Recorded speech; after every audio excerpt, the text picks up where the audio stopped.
Hey everybody, Lee here at the pull list for February 11th, 2015, presented by Longbox Radio. I got all of 4 books this week. We got Batman Eternal number 45.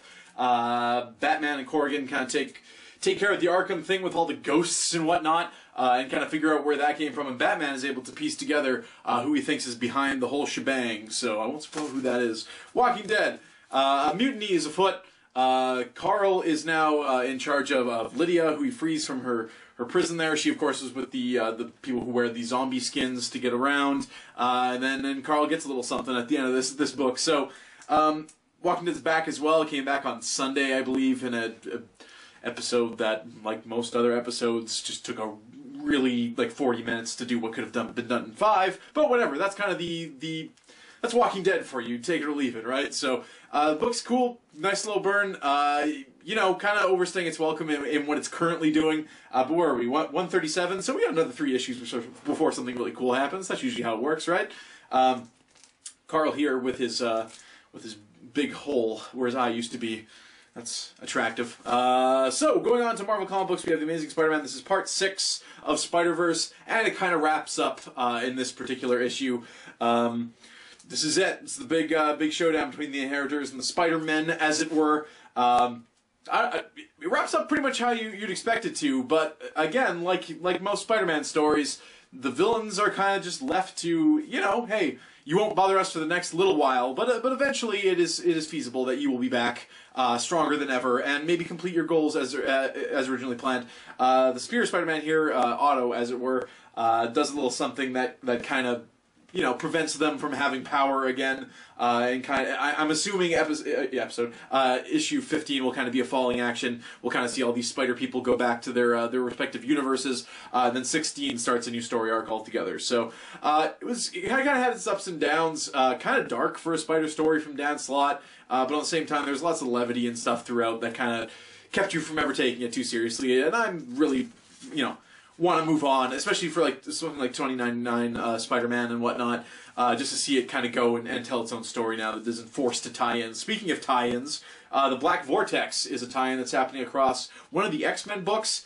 Couldn't be bothered to tell you which one. Guardians of the Galaxy, and then Nova, I think, is also tying into this one. So we have the Guardians of the Galaxy, the X-Men. They are Gamora is bestowed with the power of the Black Vortex, and then they're all just, again, more superheroes standing around talking to one another, arguing over whether or not they should all dip into this power and use it for good.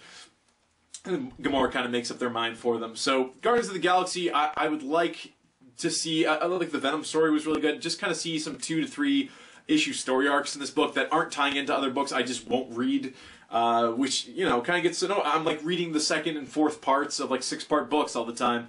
It's kind of getting old, honestly. But yeah, there you go, Guardians of the Galaxy. So those are all 4 books from this week. There's free digital codes for Spider-Man and Guardians of the Galaxy. You can find those at the end of the episode. And one more thing to say about Spider-Man, of course. He's coming to the Marvel Cinematic Universe. Huzzah! I really liked Andrew Garfield as Spider-Man. The Amazing Spider-Man, the first movie, I felt was a lot stronger than the second. The second, again, just... Not that it was too ambitious. It had too much going on, and they didn't focus enough on the story at hand, with Gwen and whatnot, and how they just quickly wrapped it up at the end. And they were really obviously trying to set up a Sinister Six movie, which is apparently still happening. So Spider-Man will inevitably be recast, but he's coming into the Marvel Universe. So what does this mean? I don't know. I really want to see Fantastic Four and all that involves coming back. Maybe Wolverine can show up. The rest of the X-Men can kind of stay at Fox.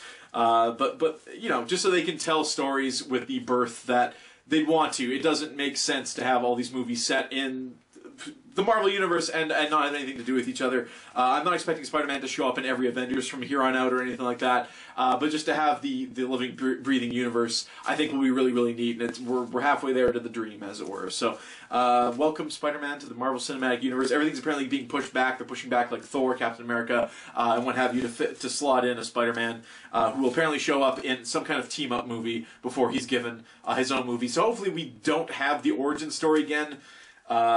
Or they just continue the continuity of Amazing Spider-Man, but he just folding him into the Marvel Cinematic Universe. However that's going to work, I guess time will tell. But there you go. So those are the 4 books of this week. Happy reading. We'll see you again next week.